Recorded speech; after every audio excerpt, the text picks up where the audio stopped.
वागीशाद्याः सुमनसः सर्वार्थानामुपक्रमेत् यं नत्वा कृतकृत्याः स्युः तं नमामि गजाननम्।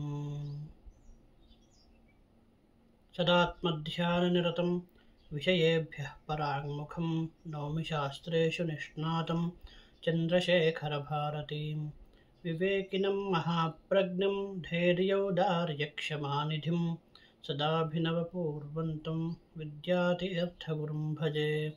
अज्ञानाञ्जाह्नवीतीर्थं विद्यातीर्थं विवेकिनां सर्वेषां सुखदं तीर्थं भारतीतीर्थमाश्रये। विद्याविनयसम्पन्नं वीतरागं विवेकिनं वन्दे वेदान्ततत्त्वज्ञं विधुशेखरभारतीम्। శ్రీ గురుచరణారవిందాభ్యాం నమః. నేడు సాక్షాత్తు శారదా స్వరూపులు శృంగేరి అవిచ్ఛిన్న పరంపరలో 34వ పీఠాధీశ్వరులు అయినటువంటి చంద్రశేఖర భారతి స్వామివారి ఆరాధన. మనము వారి నామస్మరణ చేసినంత మాత్రమే గురువుగారి యొక్క పరిపూర్ణమైనటువంటి అనుగ్రహం లభిస్తుంది అనడానికి ఎన్నో తార్కాణాలు, ఎన్నో ఉపమానాలు మనకు ఉన్నాయి. 33వ పీఠాధీశ్వరులు శ్రీ సచ్చిదానంద శివాభినవ నృసింహ భారతీ స్వామివారు పీఠాధీశ్వరులుగా ఉన్న కాలంలో గోపాల శాస్త్రి గారు అనేటువంటి పండితుల వారు అక్కడ ఉంటూ గురువుగారి సేవ చేసుకుంటూ ఉండేటువంటి వారు.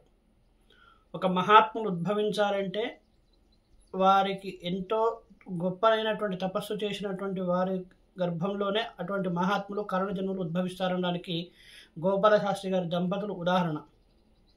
విద్యావంతులు, కర్మనిష్ఠులు, గురు సేవా ధురీణులు, శమము, దమము, తపస్సు, శౌచము ఇవన్నీ కూడా ఉండి నిరంతరముగా సేవ చేస్తూ గురు సేవ చేస్తూ శారదామ్మవారి సేవ చేస్తూ ఉండేటువంటి వీరికి అప్పటికే 13 మంది సంతానం పుట్టి మరణించినారు. మిగతా అన్ని విషయాలలో ఆనందము, తృప్తి, గురుసేవ చేసుకునేటువంటి తృప్తి ఉన్నా కానీ ఎక్కడో సంతానం లేదనేటువంటి భావన తల్లి మనసు కొట్టుకుంటూ ఉంది. అలాంటి సందర్భంలో యాత్రలు చేయాలనేటువంటి కోరిక ఉండడం వల్ల గురువుగారికి విషయం తెలిపినారు. గురువుగారు ఆశీపూర్వకముగా మంత్రాక్షతలు ఇచ్చినారు.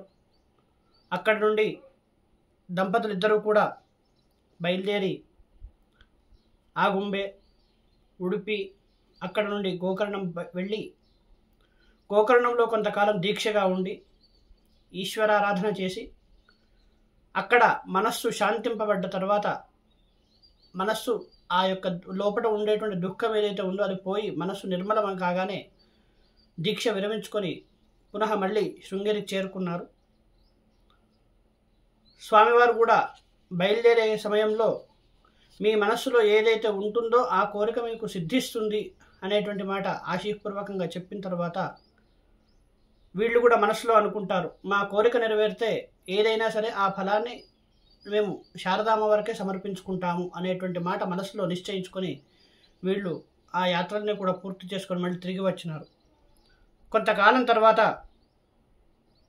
ఆమె శారదామ్మ వారి కృపచేత గర్భాన్ని ధరించి శ్రీ నందననామ సంవత్సర ఆశ్వీజ బహుళ ఏకాదశి ఆదివారం నాడు 1892 ఏప్రిల్ 16వ తారీఖున గోపాలశాస్త్రి గారి దంపతులకు పుత్రజననం జరిగింది. నరసింహశాస్త్రి గారు అనేటువంటి నామకరణం చేత వారిని పిలుచుకుంటూ ఉన్నారు. అందరిలాగా అందరి పిల్లల్లాగా కాకుండా నిరంతరము కూడా ఒంటరిగా ఉండడము, తదేక ధ్యానం చేయడము, చదువుకోవడము అంతే తప్ప బాహ్యంగా ఉండేటువంటి మిగతా పిల్లలు ఆడుకునేటువంటి విధంగా ఆడుకోకుండా తన ఒక విలక్షణమైనటువంటి స్థితిలో జీవనాన్ని సాగిస్తూ ఉన్నారు. ఒక ఉన్నత స్థితికి ఒక స్థానంలో కూర్చోవడానికి యోగ్యత అనేటువంటిది పరిపూర్ణంగా ఎట్లా ఉండాలో అటువంటి స్థితి వారు చిన్నప్పటి నుంచే దాన్ని అతనికి తెలియకుండానే ఆ స్థితిలో జీవనాన్ని సాగిస్తూ ఉన్నారు. సచ్చిదానంద శివాభినవ నృసింహ భారతీ స్వామి వారి యొక్క పరిపూర్ణమైనటువంటి అనుగ్రహము, వారి పర్యవేక్షణలో విద్యాభ్యాసం అంతా కూడా సాగుతూ ఉన్నది. అట్లా సాగుతూ ఉండేటువంటి సందర్భంలో 1912వ సంవత్సరము సన్యాసం స్వీకరించి శృంగేరి పీఠాధీశ్వరులుగా 34వ పీఠాధీశ్వరులు జగద్గురువులుగా ఆ పీఠాన్ని అధిరోహించినారు. సదాత్మధ్యాననిరతం విషయేభ్యః పరాంగుఖం నౌమి శాస్త్రేషు నిష్ణాతం చంద్రశేఖర భారతిం. ఇది కేవలం ధ్యాన శ్లోకంగానే కాకుండా దానికి పరిపూర్ణంగా అంతకు మించి స్థాయిలో ఉంటారు. బయట వ్యవహారాలకు అన్నిటికీ కూడా దూరంగా ఉంటూ ఎక్కువ శాతము అంతర్ముఖులై ఉంటూ ధ్యానము చేస్తూ అందరినీ కూడా ఆశీర్వదిస్తూ ఆ యొక్క గురు పరంపరలో సాక్షాత్తు శంకర స్వరూపులుగా, శారదా స్వరూపులుగా అందరినీ శిష్యకోటిని అందరినీ కూడా అనుగ్రహిస్తూ ఉన్నారు. వారి జీవనంలో ఎన్నో అద్భుతమైనటువంటి ఘట్టాలు, ఎంతోమంది వారి యొక్క అనుగ్రహాన్ని పొంది వారి యొక్క అద్భుతాలను లీలలను చూచి ఆస్వాదించి అనుగ్రహాన్ని పొందినటువంటి వాళ్ళు చాలా ఉన్నారు. అటువంటి వారిలో మచ్చుకకు మనము 2 విషయాలు తెలుసుకొని వారి యొక్క పరిపూర్ణ అనుగ్రహాన్ని పొందాలని ఈరోజు మనము ఈ విషయాన్ని ప్రస్తావించుకుంటూ ఉన్నాం. ఒకానొక సందర్భంలో ఒక పండితులు వచ్చేసి వారి దేవతార్చనను తీసుకువచ్చి గురువుగారికి చూయించి వారిని ఒక స్పృశించి ఇవ్వండి అని చెప్పేసి అనగానే అన్ని సాలగ్రామాలలో ఒక సాలగ్రామ తీసి ఈ సాలగ్రామకు నివేదన గత కొంతకాలంగా జరగడం లేదు, 7 సంవత్సరాల కాలం అయింది అనేటువంటి విషయాన్ని తెలిపినారు. తెలపగానే అతను ఆశ్చర్యాన్ని పొందినాడు. ఎందుకంటే అతని పూర్వము 7 సంవత్సరాల క్రితం వాళ్ళ నాన్నగారు మరణించినారు. అప్పటి వరకు దానికి నిత్యము కూడా క్షీరంతో అభిషేకము, క్షీరాన్న నివేదన అనేటువంటి జరుగుతూ ఉండే. ఇదే విషయాన్ని గురువుగారికి విషయం తెలపకంటే ముందే గురువుగారే ప్రత్యక్షంగా వారికి ఈ విషయాన్ని తెలపగానే గురువుగారి యొక్క తపోనిష్ట, గురువుగారు శిష్యుల మీద ఉండేటువంటి యొక్క వాత్సల్యము, గురువుగారు వారి యొక్క ఎదుటివాడు ఉండేటువంటి మనసులోని భావన గుర్తించడం అనే దానికి ఇదొక ప్రత్యక్షమైనటువంటి తార్కాణం. ఇది కాకుండా ఇంకొక సందర్భంలో నిత్యము కూడా అందరికీ తీర్థము పెట్టేటువంటి ఒక సందర్భంలో ఒక స్త్రీమూర్తి తన పిల్లవాడిని తీసుకొని గురువుగారు వెళ్ళిపోయే సమయం అయిపోతున్నది అనేటువంటి ఆలోచనతోటి, తీర్థం తీసుకోవాలనేటువంటి ఆలోచనతోటి ఆ గురువుగారి దగ్గరికి రాగానే ఆ మార్గమధ్యంలో ఆ మఠంలో అందరి ముందుల ఆ ఆమె వేడిలో ఉండేటువంటి యొక్క ఒక హారము పడిపోతుంది. ఎవరో ఒకరు తీసిపెట్టినారు. కానీ గురువుగారి దగ్గరికి రాగానే తీర్థం తీసుకుంది, తన యొక్క బంగారు గొలుసు పోయింది అని చెప్పేసి విన్నవించుకుంది. అదే లైన్లో వచ్చేటువంటి వేరొక స్త్రీమూర్తి పెద్దావిడ దగ్గరికి రాగానే తీర్థం పెట్టకుండా, అమ్మ ఇంకెంతకాలం పాపాన్ని మోసుకుంటావు, ఇంకెంత పాపాలను మూటగట్టుకుంటావు, ఆ వస్తువు ఇచ్చేసేయండి అని చెప్పేసి అన్నారు. అనగానే పక్కకున్నటువంటి వాడు తనను వెతకగా ఆ యొక్క బంగారు గొలుసు దొరికింది. ఆ గొలుసు దొరకడం విశేషం కాదు. గురువుగారు ఎవరైతే వస్తువు పొడగొట్టుకున్నారో వారికి ఒక విషయం చెప్పినారు.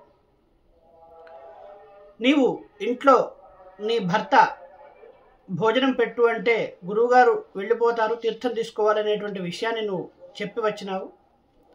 అన్నిటికంటే ఎక్కువ భర్త యొక్క సేవ, అతని ఆలోచనను, అతని పనిని విడిచిపెట్టి వచ్చినావు. ఇటువంటి పని ఇంకొకసారి చెయ్యకూడదమ్మా అనేటువంటి మాట అక్కడ విషయాన్ని గమనించుకొని గురువుగారు ఆమెకు విషయాన్ని తెలిపి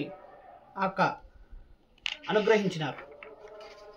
ఇదే కాకుండా ఇట్లా ఎన్నో అద్భుతమైనటువంటి ఘట్టాలు జరుగుతూ ఉన్నాయి. జీవకోటిలో సమస్తమైనటువంటి ఒక ప్రాణికోటి యందు సమానమైనటువంటి అనుగ్రహం ఉంటుంది అనడానికి ఇంకొక ఉదాహరణ కూడా ఉంది.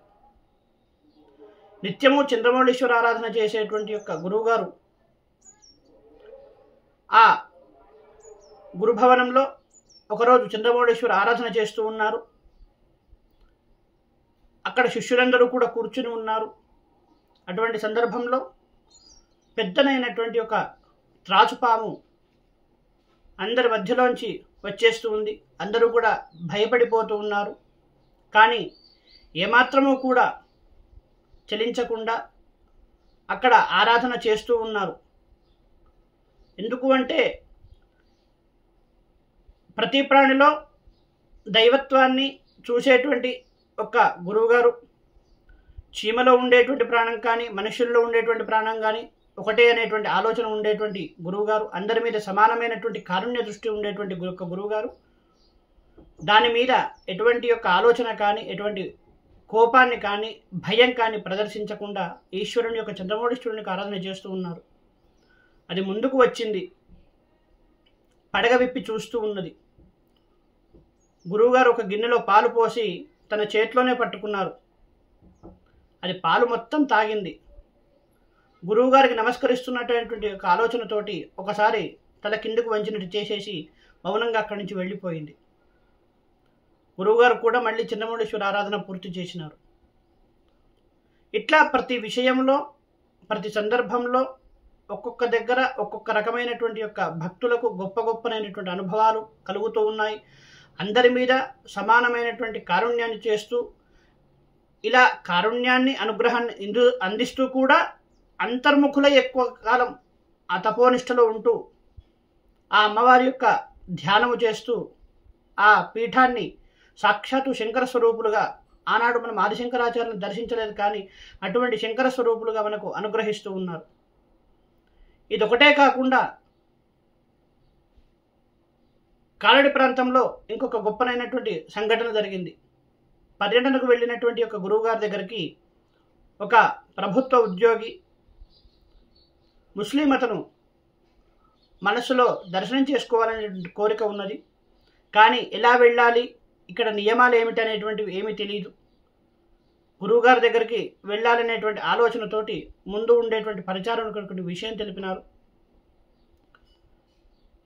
మీకు ఎలా ఉంటే ఏ పద్ధతితో తెలిస్తే ఆ పద్ధతి ద్వారా వెళ్ళండి అని చెప్పగానే అతను మామూలుగా వెళ్ళి గురువుగారికి మోకాళ్ళ మీద కూర్చొని కాళ్ళ దూరం నుంచే పాదాభివందనం చేసినారు. చేసిన తర్వాత నేను ఫలానా ప్రభుత్వ ఉద్యోగిని అని చెప్పేసి అన్నారు. మీ మతము గురించి నీకు మొత్తము తెలుసా అని గురువుగారు అడిగినారు.